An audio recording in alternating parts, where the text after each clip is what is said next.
Hello po, ako po si Joe. Ito po ang Smart 6 feet 1 head. Printer head area.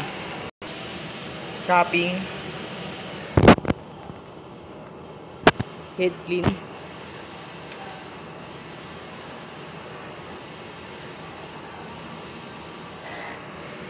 Punasan po ang wiper after mag-clean.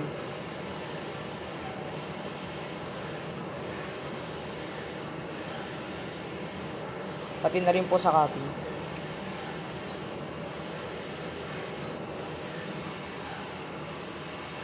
Nozzle check.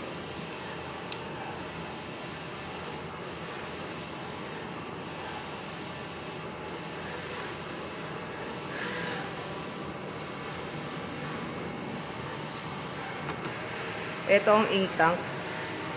Ink level po nasa tama lang. Waste tank, tuwing Monday ko ito dinidispose.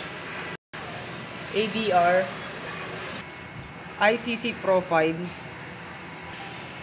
Consumables po, bali nandito na po lahat. Sa output record naman po, bali nandito na rin po sa system lahat. SEG inventory. Ito naman po yung sa physical inventory. Yun lang po, salamat.